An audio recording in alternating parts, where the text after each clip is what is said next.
Friends, welcome back to my YouTube channel Smart Tech Madhav. আজি মই যেটো video বনাবলৈ গৈ আছো হেতু ভিডিওৰ জৰিয়তে আপুনি জানিব পাৰিব কোভিডৰ ভ্যাকচিনৰ সাৰ্টিফিকেট আপুনি নিজৰ মোবাইলতে কেনেকৈ ডাউনলোড কৰিব পাৰিব আৰু এই সাৰ্টিফিকেটখন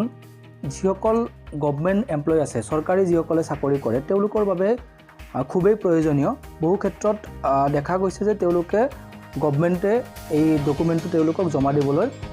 নিৰ্দেশ দিছে এই ক্ষেত্ৰত আপুনি কেনেকৈ ডাউনলোড কৰিব এই বিষয়ে আপুনি ডিটেইলছ মোৰ ভিডিওত পাব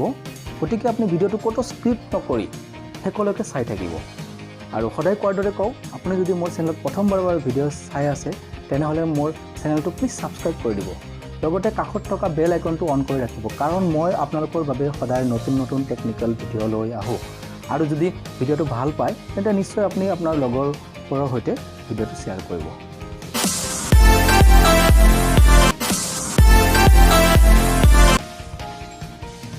আপোনাৰ ভ্যাকচিনেশন সাৰ্টিফিকেটটো ডাউনলোড কৰিবৰ বাবে আপুনি আপোনাৰ মোবাইলৰ যিকোনো এটা ব্ৰাউজাৰ ওপেন কৰি লওক ব্ৰাউজাৰটো ওপেন কৰাৰ পিছত আপুনি তাত সিম্পলি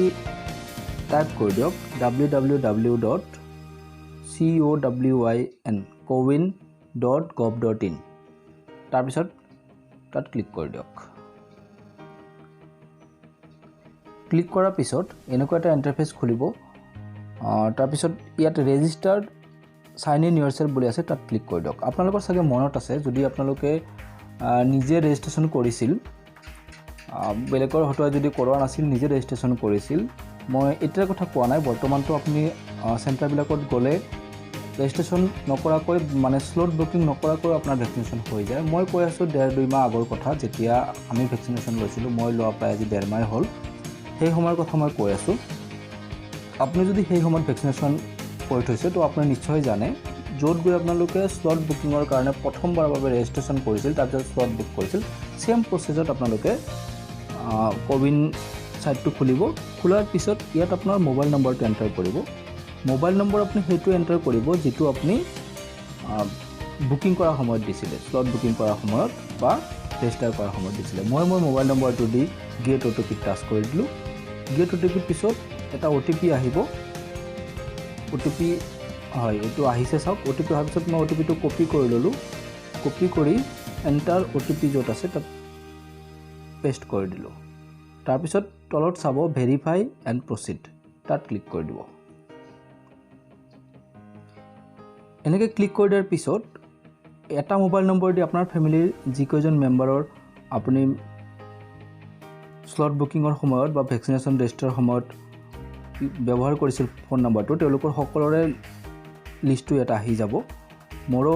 ফ্যামিলিৰ গোটেইকেজনৰ লিষ্ট এটা আহি গৈছে আপোনালোকে দেখিছে মই মোৰ নিজৰ টু ইয়াত আপোনালোকক মই সাৰ্টিফিকেটটো ডাউনলোড কৰি আপোনালোকক লাইভ দেখুৱাম যাতে আপোনালোকে যেতিয়া নিজৰ সাৰ্টিফিকেটটো ডাউনলোড কৰিব যাব তেতিয়া যাতে আপোনাৰ কোনো অসুবিধা নহয় ইয়াত চাওক মোৰ নামটো আছে মাধৱ চন্দ্ৰ দাস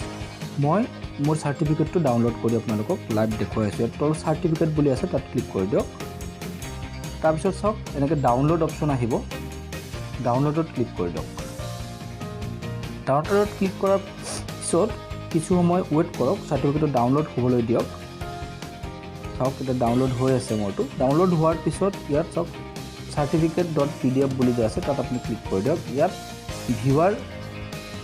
pdf ভিউৱাৰত মই ওপেন কৰি আছো চাওক ইয়াত সকলোখিনি মোৰ ডিটেইলছ মই কেতিয়া ভ্যাকচিনেশন কৰিছো কোন সেন্টাৰত কৰিছো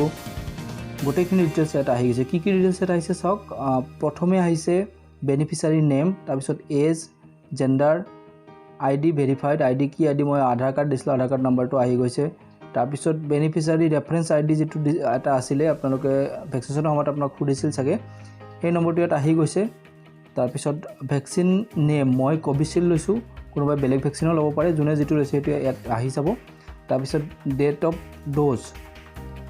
মই কেতিয়া লৈছিলো ইয়াত চাওক আহি গৈছে 15 মেত মই ভ্যাকচিনেশন লৈছিলো তাৰ পিছত নেক্সট ডিউ ডেট পৰৱৰ্তী মই ভ্যাকচিনেশনটো কেতিয়া ল'ব লাগিব প্ৰত্যেকটো ভ্যাকচিনৰ বেলেগ বেলেগ ডেট আছে কোনোবাটো 1 মাহ কোনোবা 2 মাহ কোনোবা 3 মাহ এটো আপোনালোকে অলৰেডি জানে সব ভ্যাকচিনেশনৰ সেকেন্ড ডোজৰ